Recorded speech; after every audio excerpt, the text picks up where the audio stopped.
So the screen is pitch black for a reason. Light of any kind can be exceptionally distracting. Anytime you're doing something like this, get yourself into a dark space, make sure there's nothing in the background or noise or anything that's distracting. If you can't get completely pitch black room, you can always wear a blindfold. If it's too distracting, you can always have a blindfold, that'll help. And also you can't be distracted internally either. So you by that I mean well rested, no racing thoughts or anything. Actually, the only thoughts you should have, you should completely eliminate all thoughts except for what you want to find. So if it's whatever chakra or whatever you're focusing on, whatever reason you're going into this past life, you need to say, okay, that is my focus and that is the only thought I'm allowed to have. Otherwise you're shooting in the dark and you don't know where you're going to land. The realm of past is very vast. I mean, most of us have had too many past lives to count. You need to not only find the right life, but the exact moment in time where that chakra imbalance occurred.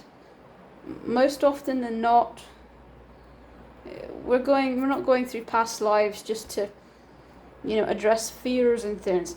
Those are easy, those are simple. Most of the time we're going in there to actually mend a literal piece of our soul. A literal piece of our soul has literally splintered off and shattered. And it's just sitting there, idling. It's not a part of us anymore. Those pieces that splinter off will die without the rest of you if you leave them there for too long. And where are they? Well, they exist usually in the realm of the past. And they exist typically 9 times out of 10 right where you left them. So basically, you need to find out what happened to make it shatter in the beginning. And then you're going to have to literally with intent that you're going to take that piece of you back into your soul and retrieve it and put it back into your soul. And you have to, of course, all these little shattered pieces, it's like glass, it's like little grains of sand. Just because it's back in your soul now, just because your soul is complete doesn't mean it's mended. You have to now mend all those little shattered pieces, right? So the mending happens by processing what you saw, processing what happened, processing the why part of it. It's not easy. It's always really gruesome. What you're going to see is never fun.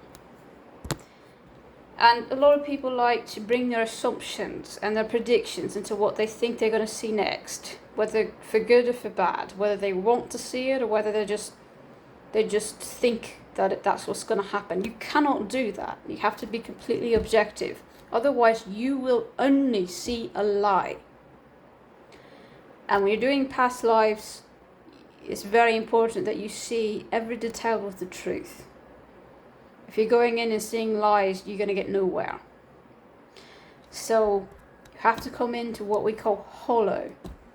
You have to look at it through hollow eyes.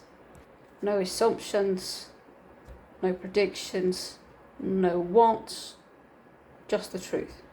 What I do is I play a very gentle song to take you in. It's not dense at all, and that's on purpose. Nothing is going to actually force you into this trance-like state, because I don't want anyone getting a hold of a song that can do that. I don't want those songs falling into the wrong hands.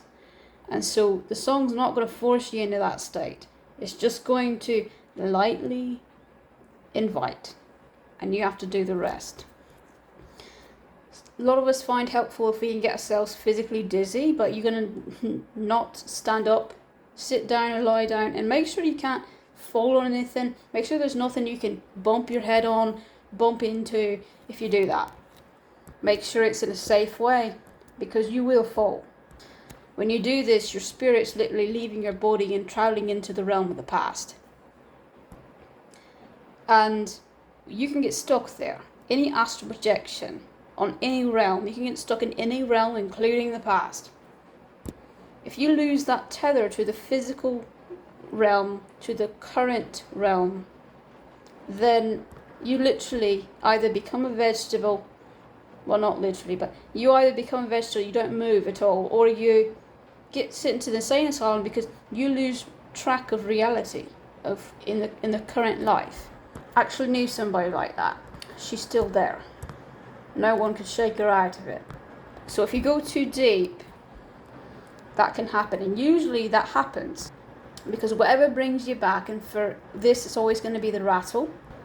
If you listen for the rattle and you ignore it, rattle tells you it's time to come back. You say, oh no, but the vision's not done, I'm going to ignore it. No, you can't do that. Even if it's not complete, you got to come back to reality. And if you want to finish the vision 5 minutes later, that's fine. If you don't listen to the rattle, I'll play some more annoying sounds that hopefully wake you up. You do want to have a backup plan though, in case all else fails. Have someone, whether it be somebody in the room with you, or just a guide or something, a spirit guide, to force you awake if all else